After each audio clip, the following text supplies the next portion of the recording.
ये astronomical telescope एक optical instrument होता है जो आपको डिस्टेंट ऑब्जेक्ट के लिए काम आता है, उनकी इमेजेस देखने के लिए, हेवनली बॉडीज़ की इमेजेस देखने के लिए काम आता है। इसमें दो कॉन्वेक्स लेंस होंगे, एक ऑब्जेक्टिव होगा, एक आईपीस होगा। ऑब्जेक्टिव हमेशा लार्ज अपर्चर का होगा और आईपीस उसके कंपैरिजन में छोटे अपर्चर का होगा। इसमें जो वर्किंग है, लाइट डिस्टेंट ऑब्जेक्ट की एंटर करेगी ऑब्जेक्टिव पे और रियल इमेज फॉर्म होगी। जैसे ये देखो, यहाँ से ऑब्जेक्टिव पे, ये ऑब्जेक्टिव पे आ रही है, पैरेलल रेज आ रही है इन्फिनिटी से, यहाँ से ये रिफ्लेक्ट हो रही है और यहाँ पर जाके आप इसकी फाइनल इमेज फॉर्म हो रही है। अब यहाँ पर इसकी फाइनल इमेज फॉर्म होगी, ये आईपीस क्या करेगा, इसी इमेज को ये मैग्नीफाई करेगा और आपकी फाइनल इमेज इन्फिनिटी पे बनेगी। अब जो एम का फॉर्मूला होता है, एंगुलर मैग्नीफिकेशन क्या होता है, बीटा अपॉन अल्फ़ा। हम एंगल स्मॉल एज्यूम करके बीटा को टैन बीटा या अल्फ़ा को टैन अल्फ़ा ले सकते हैं। तो यहाँ पर हमारा टैन अल्फ़ा क्या होगा, टैन अल्फ़ा यहाँ पर बेसिकली ये जो एंगल है ये ऑब्जेक्ट के रिस्पेक्ट में है, ये अल्फ़ा। तो टैन का फॉर्मूला क्या होता है, परपेंडिकुलर अपॉन बेस। तो हम यहाँ पर इसका लेंगे आई, ये ले लेंगे इसका परपेंडिकुलर, और ये एफ नॉट हो गया इसका फोकस, तो आई अपॉन एफ नॉट। इसी तरह टैन बीटा जो होगा वो आई अपॉन एफ ई होगा, पर जो एफ नॉट है वो लेंस के राइट साइड बन रहा है इसलिए प्लस आया, एफ ई जो है वो आई पीस के लेफ्ट साइड बन रहा है इसलिए माइनस आ गया।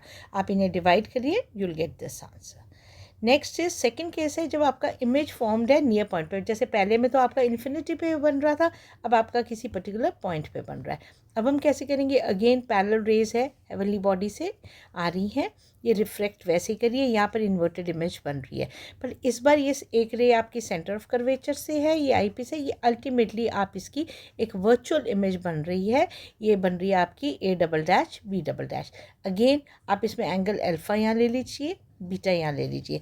अगेन एंगुलर मैग्नीफिकेशन होता है M is equal to beta upon alpha. तो एंगल स्मॉल डिक्लेयर करके, एंगल स्मॉल होते हैं तो बीटा को टैन बीटा या अल्फ़ा को टैन अल्फ़ा लेके, टैन का सिंपल एंगल देख लीजिए परपेंडिकुलर अपॉन बेस है, ऑर्डिनरी एंगल का भी आर्क अपॉन रेडियस होता है। तो सिंपली आप बीटा इज इक्वल टू इनके, आप ट्राइंगल्स के according you just put the values और इनको आप डिवाइड कर दीजिए, आपको एंगुलर मैग्नीफिकेशन आ जाएगा। अब आपका यहाँ से ये आ जाएगा, जब आप इसकी वैल्यू पुट करेंगे, ये C1B अल्टीमेटली ये आपका C1 है, और यहाँ पर आपके पास B डैश ये है, तो C1B बेसिकली आपका F नॉट के इक्वल है। और इसी तरह C2 आपका कहाँ है, C2 ये है, C2 के साथ आपका B डैश ये है, तो ये आपका क्या है, ये लेफ़्ट साइड आ रहा है, और ये लेफ़्ट साइड आ रहा है ऑब्जेक्टिव लेंस के, ये आई पीस के लेफ़्ट साइड आ रहा है, ये माइनस यू ई आ जाएगा। अब आपको फॉर्मूला पता है, 1/v minus 1/u is equal to 1/f। v को लीस्ट डिस्टेंस ऑफ विजन में -t डालते हैं, बाकी इसके साइन कन्वेंशन डालिए, you will get this result. आप इसमें कॉमन ले लीजिए और वैल्यू, अब आपकी ये जो फर्स्ट इक्वेशन की है ये आई है m is equal to F naught upon minus U E, वो इसमें आप सब्स्टिट्यूट करिए, आपका ये रिजल्ट आ जाएगा। Thank you so much. अब नेक्स्ट ये है